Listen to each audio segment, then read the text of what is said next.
Bruh, all right, so look, let's just be completely honest about this. Spring 21 anime not touching Winter 21. No cap. Winter 21 looking like Madara Uchiha fighting the entire Shinobi Alliance. The Winter 21 season emerged about a COVID lockdown with a presumptuous flex looking like it just finished training with Goku in the hyperbolic time chamber. Bro was like, blam Attack on Titan the final season, blam Promised Neverland season 2, blam Dr. Stone season 2, blam Jabba's reincarnation. Then Cloverworks dropped another flex with Horimiya. I mean, at this point, Cloverworks kind of has undeniably reshaped everything I thought I understood about the rom-com genre and love. Their studio kind of has me interrogating myself like, yo, Baka, did you even experience love growing up? No, I didn't. Now please give me a moment. I still don't have full control over my emotions when talking about Darling and Frank. I mean, Darling and Frank really ripped out a good chunk of my heart. But besides the point, Winter 21 was lit, and Spring 21, well, we got My Hero Season 5 and a show about a virgin who falls in love with his abuser. Or at least that's what I thought. See, I'll admit it, I skipped over Tokyo Revengers because hearing that someone's peak of their youth was in 7th grade didn't sound that appealing of a plot to me to indulge in. I honestly was gonna let the season go by without watching it until a sub hit me up like, hey bruh, you gonna review Tokyo Revengers? Ordinarily, I don't watch recommendations simply out of respect for what we know as human life, because if you recommend some trash, bro, what the hell was that? My habitual writing practice of scribbling names in my Death Note might appear, and that is not good for anyone. So here I am watching Tokyo Revengers with my pen in my hand, and 4 minutes into the show, bro, I was triggered, son.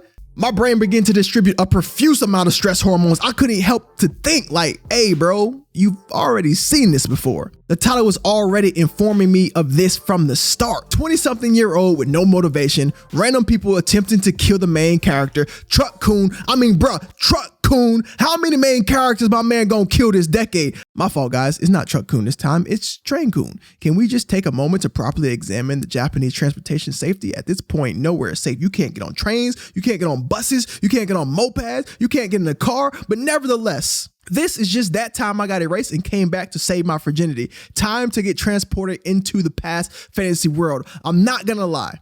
It can be difficult for me to watch anime when I feel like the writer is building using creative blocks from another popular show. But I found myself thinking, well, if this is just erased, then hopefully we'll get the ending that we all deserved. So there I was, triggered, watching Takemichi remember that they got beat up on this very day while he was getting railed on that very day. I've never seen a squad of delinquents go looking for a fight, then get mollywopped like this in episode 1. Bruh, the whole squad was crying at how pathetic they felt, and I ultimately started to think to myself for the first time, Nagatoro senpai might actually have more of a backbone than these guys.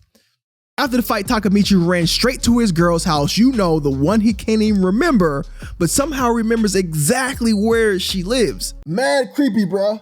This scene, to be completely honest, gave me more hope for the season than its predecessors. If Hinata is the waifu we're trying to save, I am here for it. I mean, she would never replace this Hinata, but she was the only glimpse of hope I had while watching episode 1, because episode 1 ended way too conventionally. I mean, Takemichi saved Hinata's brother by transforming into a straight gangster. I was like, my guy, where was this energy when you and your boys were getting wrecked? What did you do? Sit on that swing and summon a spirit bomb? After he calms down, he tells Hinata's brother that they would both die on this very date 12 years in the future. To be honest, my man took this information way too well. I mean, my man took this information so well that 12 years later, we found out that he dedicated his entire life to information that was given to him by a stranger in a park on a swing. In episode 2, well, that was a straight wash. Here's the summary. Fight Club, bad guy number 1, One Punch Man, mollywopped again. Hinata wins another point. Right now, she's 2-0. Takemichi stands up to the dude that runs the Fight Club. The end. Synopsis over. And then it just pops off. I don't know who created the immortal 3-episode rule for anime, but they are a deity that none of us deserve. Episode 3 came out swinging, which is great because Takemichi, well, he didn't. I don't know how many times I gotta see this guy get handled to understand he doesn't want no smoke, but here we are in episode 3 and he don't want no smoke.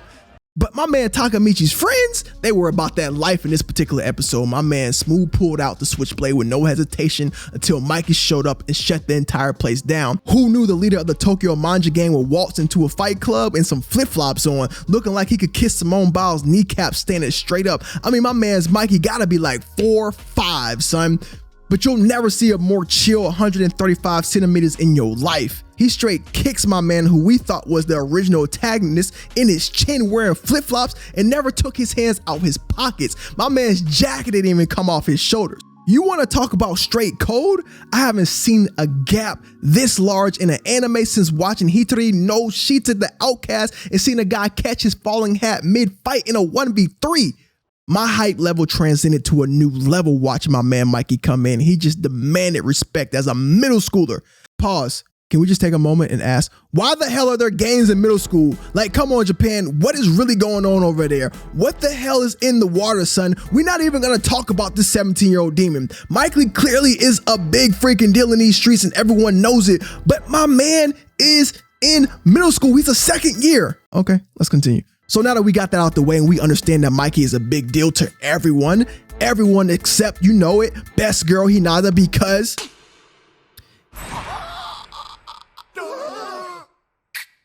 Hinata 3, the streets 0. Real talk, I wasn't expecting Mikey and Takemichi to end up becoming friends. I was almost sure that Mikey was going to rail Takemichi in this fight club, but I think it offers a unique dynamic to the story, and it offers the viewer a sliver of suspense in what started off as a typical shonen anime. Although there are some elements in this story that seem repetitive, truck-kun, I'm going to keep watching because, well, I'm invested now, and Hinata, she deserves my respect. But at the end of the day, it's still just erased. What's up? Thank you for making it all the way through to the end of the video. If you guys enjoyed this content, please hit that like and subscribe button. Let me know you're feeling it. These videos take a lot of work and a lot of time to cultivate, and it takes a lot of creativity. So if you guys enjoy this content, make sure you hit that like and subscribe button. Let me know down in the comments if you want more Tokyo Revengers reviews.